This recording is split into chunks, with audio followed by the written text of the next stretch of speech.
Assalamualaikum warahmatullahi wabarakatuh. Selamat sore Bapak Ibu dari seluruh Indonesia. Perkenalkan buat yang belum kenal, nama saya Ruli. Saya dari Bandung. Lahirnya di Jakarta, tapi sudah 23 tahun lebih di Bandung, tinggal di Bandung. Saya di usaha ini sudah 17 tahun. Saya cerita sedikit. Saya lahir di Jakarta. Bapak saya dulu karyawan perusahaan minyak asing. Jadi nama perusahaannya Total, itu perusahaan Indonesia dengan Prancis. Lalu ibu saya dulu dosen di hukum di UI, dosen di jurusan hukum. Nah, waktu saya kecil, saya ngelihat bapak saya itu mulai karirnya menanjak pas saya SD. Jadi waktu saya SD itu bisa beli mobil, itu pun mobilnya mobil sederhana ya. Jadi bukan mobil yang luar biasa, mobilnya itu Suzuki Carry, jadi kayak kotak sabun gitu waktu itu kan, ya kayak angkot sekarang lah. Suzuki Carry itu kan kalau kecepatannya di atas 100 mulai goyang-goyang lah. Nah, jadi itu sedikit masa lalu saya. Nah, yang saya ingat dulu waktu saya kecil, bapak saya itu kerja dari Jakarta tinggalnya, tapi kerjanya di offshore, di perusahaan minyak. Itu 2 minggu kerja, 2 minggu off. Nah, yang saya ingat waktu itu adalah Bapak Ibu, kalau misalnya ada sesuatu terjadi di keluarga, misalnya ada adiknya sakit, ibunya sakit, itu untuk bisa meninggalkan lapangan offshore, lapangan minyaknya, bapak saya itu harus izin ke bosnya lagi, dan harus ada back to back-nya, penggantinya. Jadi saya ngelihat dulu, kayaknya nggak asik kalau kerja kayak gini, walaupun punya uang, tapi waktunya sangat terikat. Nah, saya juga punya punya saudara yang kerjanya santai, bisa di rumah seharian, tapi nggak punya uang. Itu namanya pengangguran. Saya juga nggak pengen kayak gitu, Bapak Ibu. Nah, jadi saya dari kecil memang sudah berpikir saya pengen punya bisnis yang membuat saya punya uang dan waktu. Nah, itu yang membuat saya dulu memang nyari gitu. Tapi saya bukan berasal dari keluarga pebisnis. Nah, singkat cerita, saya SMA 3 di Bandung, salah satu SMA terbaik di Indonesia. Dari SMA, saya masuk ke ITB. Jadi di ITB itu saya masuk bukan mau milih kerja di mana, tapi waktu saya masuk ke ITB, saya milih jurusan itu saya nanya ke teman saya, jurusan apa yang banyak jalan-jalan ya kuliahnya? Oh, geologi. Ya udah saya milih geologi. Dan IP saya waktu itu juga lumayan, Bapak Ibu, 3,0. Bagus nggak 3,0? Bagus ya. Tapi itu 2 semester, jadi 1,5. Nilai saya tuh kayak logatnya teman-teman dari Makassar, Bapak Ibu dari Makassar, nilai saya itu EDD gitu, Bapak Ibu ya, E sama D sama D. Nah, jadi waktu saya kuliah itu teman-teman bilang, maneh rek jadi naon, bahasa Sunda lah, kamu mau jadi apa, sekolah kok IP-nya jelek, nanti kalau di bawah 2,7 nggak bakal diterima kerja. Saya bilang, sebelum ada lagunya, itu saya bilang duluan ke teman saya bahwa tenang aja, insya Allah ada jalan. Akhirnya alhamdulillah memang ada terus jalannya. Saya ketemu bisnis ini. Singkat cerita Bapak Ibu, waktu itu satu sore ada teman saya anak elektro 98, jadi senior saya di kampus, walaupun beda jurusan, teman SMA juga, senior di SMA, itu nanya-nanya nomor telepon waktu itu lagi nongkrong. Saya ingat banget lagi nongkrong nanya-nanya nomor telepon, lu nomornya berapa gitu. Nah, saya nungguin sebenarnya, kok saya nggak tanya-tanya. Nah, sambil saya nungguin, saya akhirnya nanya gitu, emang kenapa Ki? Ada apaan Pak? Ada apaan Ki? Gitu. Teman saya ini namanya Rizky Kanata, jadi sekarang peringkatnya 5 Diamond Gold Lion, salah satu peringkat tertinggi di Asia Tenggara. Nah, teman saya pas saya tanya gitu, kan manggilnya bukan Pak ya, namanya juga teman, dia bilang, oh ikut aja Rul, ada presentasi bisnis. Nah, saya namanya orang awam, mau dijelasin penjelasan bisnis, ya saya nggak negatif, nggak positif. Minimal saya dengerin aja, minimal nambah pinter, saya mikir gitu. Nah, pada saat diajak ke kos-kosan, saya dijelasinlah usaha ini. Singkat cerita, dijelasinlah usaha ini, dan dibilang kita bisa punya aset, punya uang dan waktu. Nah, saya waktu itu langsung bilang ke Pak Rizky, wah tenang aja, gue pasti join. Tapi alhamdulillah berbulan-bulan setelah saya ngomong saya pasti join, saya nggak join Bapak Ibu. Jadi proses itu dulu saya alamin, saya butuh waktu berbulan-bulan untuk saya mutusin join. Dan saya waktu join di bis ini pun butuh berbulan-bulan untuk mutusin saya bisa punya downline, bukan mutusin ya, untuk saya mempunyai hasil gitu. Nah, sambil saya cerita, karena waktu juga terbatas, saya minta slide foto-fotonya dari Pak Operator, Pak Irsan dari Kendari. Silakan Pak. Jadi biar Anda kebayang seperti apa saya dulu dan bagaimana saya menjalankan bis ini zaman dulu, Bapak Ibu, tahun 2002-2003. Pada saat teknologi belum sehebat sekarang. Anda bisa lihat slide-nya. Next, sok di slide show aja Pak. Nah itu waktu saya kuliah, itu saya yang paling kiri itu Bapak Ibu ya, gondrong ini kuliah lapangan. Nah ini saya waktu semester 5, ini sebelum saya join TNC banget. Nah ini juga pada saat saya semester 4 atau 5. Next Pak, tadi yang gimbal. Ini bikinnya susah terus terang, karena rambut saya lurus. Dibikin gimbal itu perlu perjuangan, perlu dilem, perlu dibakar, dan saya cuman kuat sebulan karena nggak bisa sampoan, Bapak Ibu. Nah, Anda kalau lihat muka saya kayak gini dulu, kebayang nggak bisa menjadi salah satu pengusaha yang mungkin peringkat cukup tinggi di satu bidang network marketing. Nah, mungkin nggak kebayang. Makanya saya percaya siapapun Anda, di kota manapun Anda, background apapun Bapak Ibu, kalau Anda memang bisa dan mau gitu, Anda mau dan Anda mau menjalankan caranya, insya Allah juga bisa. Gitu. Next. Nah ini sedikit cerita sebelum saya ke yang lain. Next lagi Pak, ini next aja. Nah jadi bisnis ini itu sebenarnya konsepnya adalah kendaraan. Kendaraan untuk apa? Untuk mencapai impian Anda, untuk menuju ke impian Anda. Ibaratnya gini, Bapak Ibu sekarang kalau saya di Bandung, saya mau ke Surabaya, paling cepat saya naik pesawat. Itu 1,5 jam sampai. Kalau saya naik kereta bisa 10-15 jam, saya naik bis bisa 20 jam, saya naik sepeda bisa juga mungkin 1 hari 2 hari, saya jalan kaki juga bisa mungkin 3 harian. Jadi cepat atau tidaknya kita mencapai tujuan tergantung kendaraan kita. Nah bis ini adalah kendaraan kita untuk menuju impian kita. Impian Bapak Ibu, impian Anda yang hari ini sedang menonton. Saya nggak tahu ada berapa ribu orang yang menonton, tapi gini, kira-kira kalau Bapak Ibu hari ini di posisi finansial dapat bisa 50 juta sebulan, kerja nggak kerja dapat income segitu, kira-kira saya mau nanya ke Anda, jawab dalam hati aja, apa yang mau Anda lakuin yang sekarang belum bisa? Kira-kira seperti itu. Nah, apa yang mau Bapak Ibu lakuin yang sekarang belum bisa? Mungkin mau naik haji, bangun rumah, mau keluar negeri. Nah, tentunya setelah wabah ini berakhir ya, ibaratnya. Nah, jadi gini Bapak Ibu, wabah ini justru menyadarkan banyak orang untuk pentingnya punya aset. Begitu banyak orang yang merasa dirinya udah cukup, udah aman, tapi ketika ada wabah seperti ini, haruskan work from home, mungkin terima gaji gara-gara work from home ini setengahnya, 70%, padahal kebutuhannya, anak makan, anak sekolah juga tetap bayaran, tetap beli makan, tetap bayar listrik, tetap bayar air, tetap bayar internet, itu kebutuhan bulanannya nggak bisa berhenti, Bapak Ibu.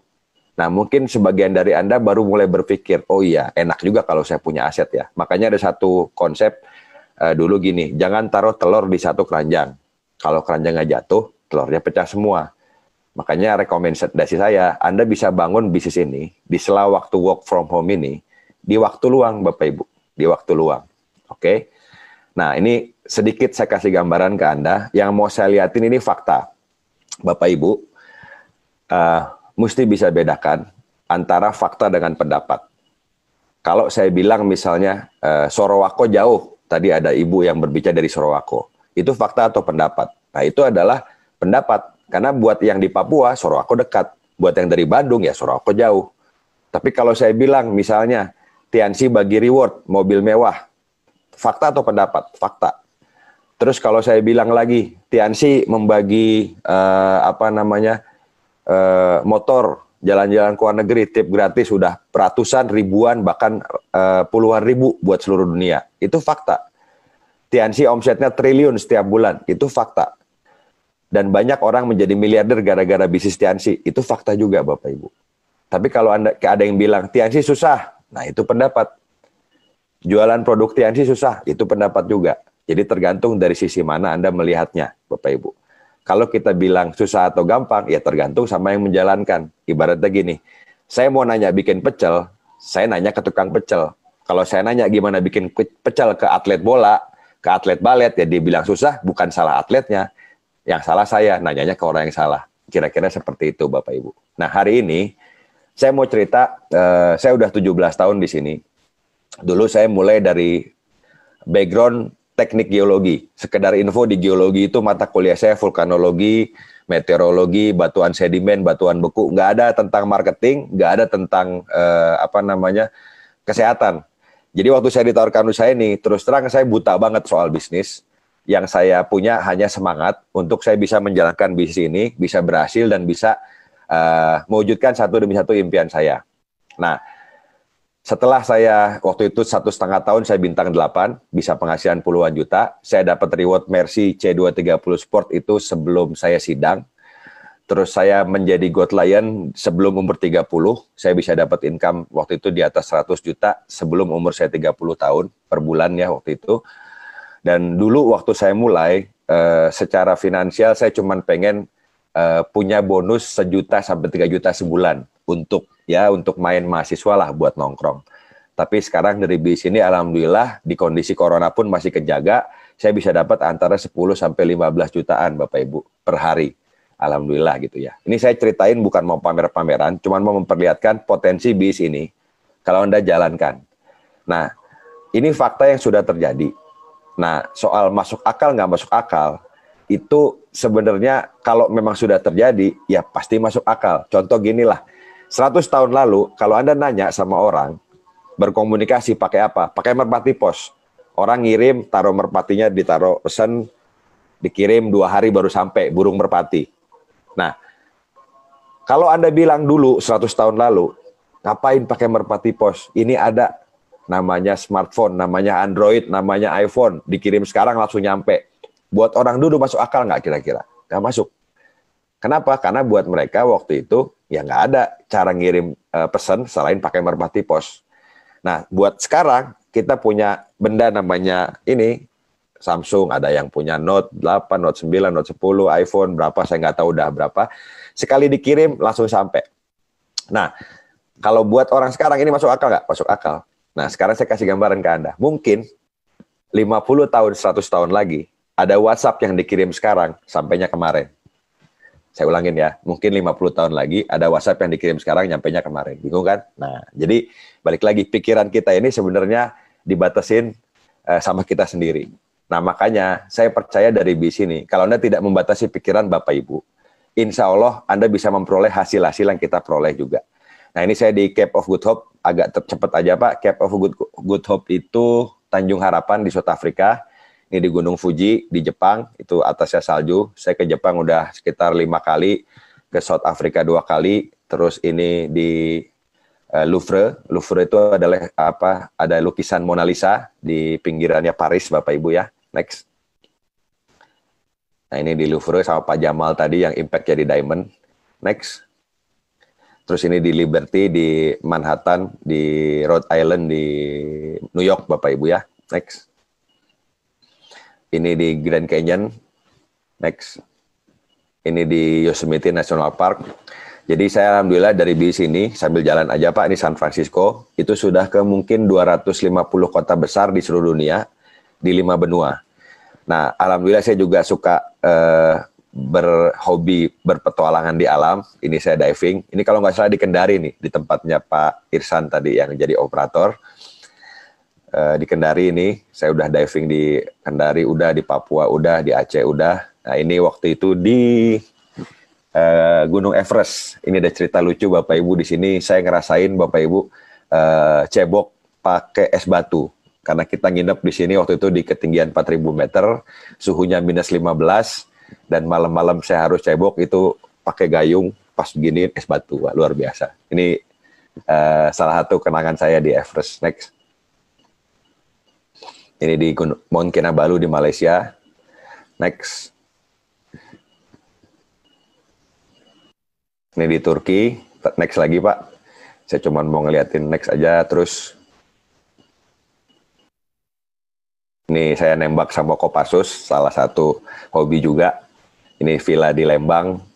Jadi dari bis ini, kalau kita bicara properti, alhamdulillah saya di bis ini bisa memperoleh bonus yang sangat lumayan, tapi buat saya tidak merubah gaya hidup saya jadi ngerasa lebih hebat atau lebih mulia, biasa aja. Karena memang saya di bis ini ngejar kebebasannya, bukan finansial saya berlipat-lipat gitu. Makanya akhirnya uang yang saya dapetin dari bis ini bonus, itu saya beliin properti. Jadi saya pernah di Balikpapan, Bapak Ibu, salah satu grup saya di sana saksinya, saya masuk ke mall mau beli kopi ceritanya. Nah, pas saya beli kopi, sebelahnya ada jual kondotel. Akhirnya saya keluar dari mall itu beli secangkir kopi dan beli kondotel nilainya ratusan juta, Bapak Ibu. Nah itu yang sangat saya bisa nikmatin hari ini, itu kebebasan finansial. Saya mau invest kapan aja bisa, mau kemana aja bisa, insya Allah. Ini mobil Mini Cooper saya pernah punya juga sama sepeda Surly, next. Nah ini waktu saya nikah sama istri saya, Gemulai. Jadi waktu saya nikah teman-teman bilang, oh lu nikah juga ya, gue kirain membelah diri. Nah, singkat cerita sekarang saya punya anak 2, saya tinggal di rumah yang nilainya miliaran dari bis ini juga. Itu saya bangun murni dari bis ini Bapak Ibu.